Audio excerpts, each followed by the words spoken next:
How's your day going? It's fantastic. Do you low-key hate the person who's always having a phenomenal day because you really just want to be like them? Well, stay tuned because in today's video, I'm going to give you tips to have a great day at work.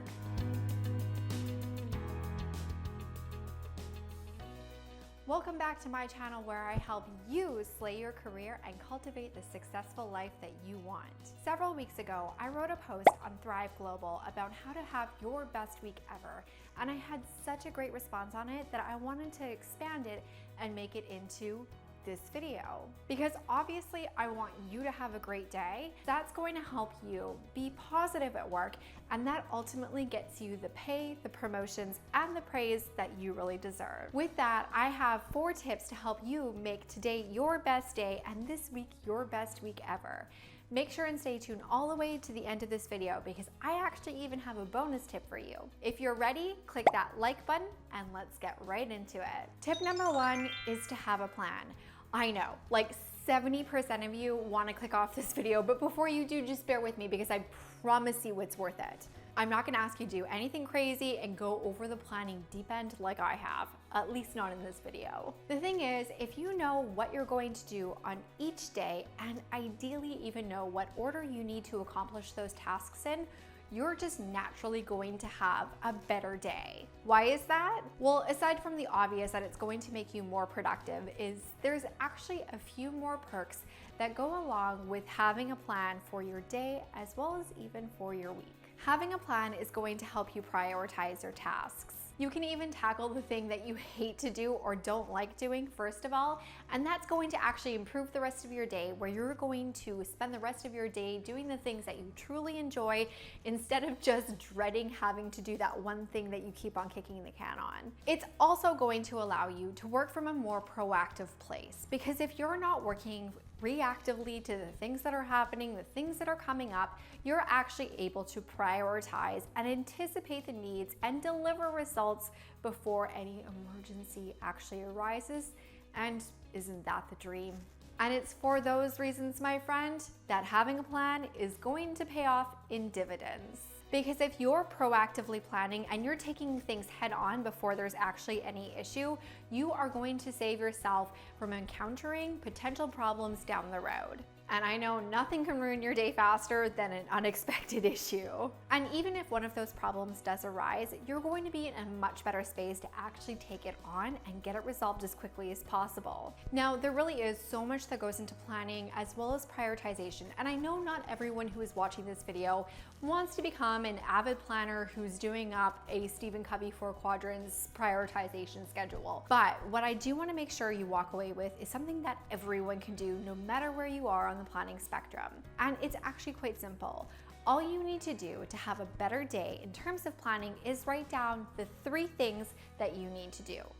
3 tasks that you need to get squared away in order to have a good and productive day. And just a hot tip from me to you, if anything on that list makes you cringe, do it first and just get it out of the way. My second tip is to create your own bubble. Doesn't living in a bubble sound kind of fun when it's intentional? Well, the thing is, you actually already do. And you don't need me to tell you that the news cycle these days is absolutely unrelenting. Because the thing is, fear sells. It grabs and it keeps your attention whether you're watching the news or you're browsing through social media. And it is really easy to fall into the stress, the fear, the anxiety of the stories that you're hearing about, that you're really sometimes being bombarded with. And really it gets to a point that it becomes impossible to walk around without thinking about those things and without those feelings of fear and anxiety. I really couldn't tell you over the years how many times I've heard the advice to leave your personal life at the door when you come to work and vice versa.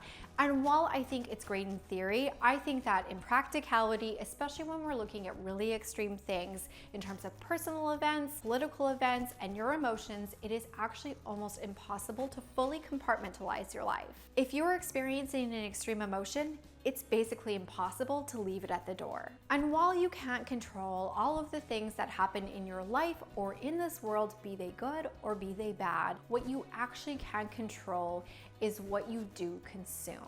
You actually do have control over the bubble that you live in and what gets through into it. And if you're like, Jennifer, I'm not in a bubble, guess what? You already are, because Facebook is already selecting what it's going to show you. Instagram is selecting the post that it's going to show into your homepage. Twitter is telling you what trends are interesting to you. And even YouTube is recommending videos. Trust me, you make one search query for overnight oats and it's going to be the only thing that it's recommending to you for the next few days. And with all of these things kind of bombarding you, it becomes easy to really feel like all of that information is just inevitable. But the thing is, it's totally not.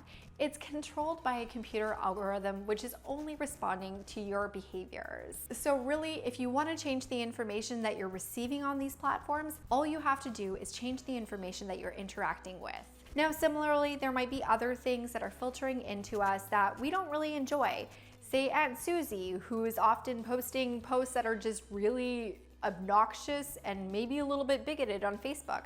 Guess what? You don't have to follow Aunt Susie. Maybe you're feeling overwhelmed by the news notifications that you're getting on your app on your phone. Guess what? You don't have to get notifications. If any of these things is putting you into a negative headspace and it's actually creating a negative mood for you or a negative sense of being, it's not worth your time. At the end of the day, you're going to consume media. You're going to be on the social web in most cases. You can easily substitute this content with things like inspirational content here on YouTube or listen to an inspiring podcast. I'd love to know, what's your favorite inspiring YouTube channel? Aside from my own, of course. Leave it in the comments below so that we can all build a happier bubble to live in. My third tip is to wake up early. I know you're heading for the thumbs down button. Don't do it, because I totally get it. Listen, I'm not naturally a morning person either. However, I have learned that there are so many benefits that it is actually worth going through the effort to make yourself wake up a little bit earlier than you normally would in order to get a good handle on your day. Think about how you generally experience your mornings right now.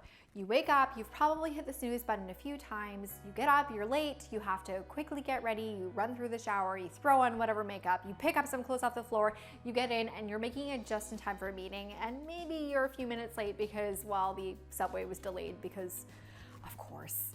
Now think about the emotions that go with that. When you barge into that meeting just in time or that few minutes late, think about how you're feeling. Are you feeling stressed? Are you disheveled and you're a little bit concerned that maybe your dry shampoo is showing? Do you feel hurried? Now think about the energy that you're bringing into the rest of the day when that's how you've actually started it. Once you have that momentum, it's really hard to slow it down, and it's something that actually can lead to burnout in the long term. Now on the flip side, think about if you just woke up even 30 minutes earlier than you actually do. Having that time to leisurely get ready, enjoy a cup of coffee, not be bothered by a missed train. The reason that morning routines and 5 a.m. wake-ups have been on trend for quite some time, and why so many powerful executives do it, is because they work. They're actually, once you do it, I'm gonna admit it, they're pretty awesome, and I'm pretty addicted to mine now that I have it firmly entrenched. Again, you don't have to do anything crazy. I'm not telling you to wake up at 5 a.m. if that is not your thing. What I am saying is that waking up just a little bit earlier, or even just getting up with the first alarm that you set on your phone instead of the 7th, like how I used to, is going to make a really big impact in terms of how you start your day, and that energy is going to follow you the rest of the way through. And tip 4 is to create success. What better way to have a great day than to just get out there and crush it? I mean, just imagine how you feel when you get praised for doing a good job.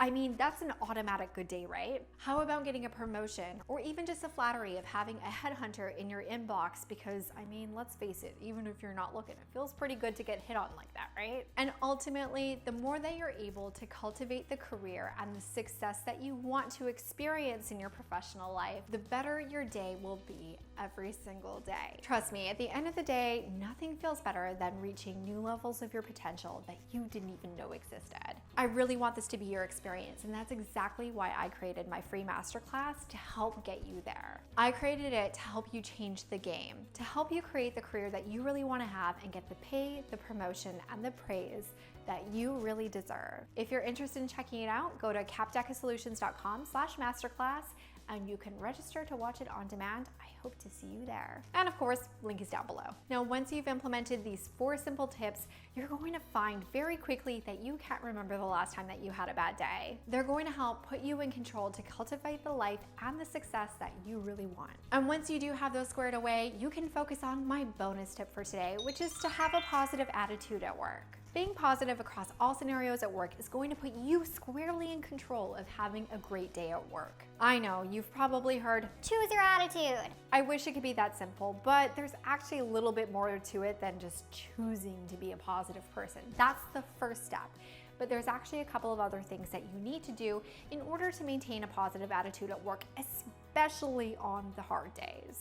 So in my next video, I'm going to share 6 ways that you can actually maintain a positive outlook at work no matter what is actually happening. If you haven't already and you want to see that video, make sure that you click the subscribe button plus the notification bell so you know as soon as I release that episode. And if you haven't already and you did enjoy this video, please feel free to give it a thumbs up. Again, it really does let me know that you like videos like this. It lets me know to create more for you, and it also helps my channel.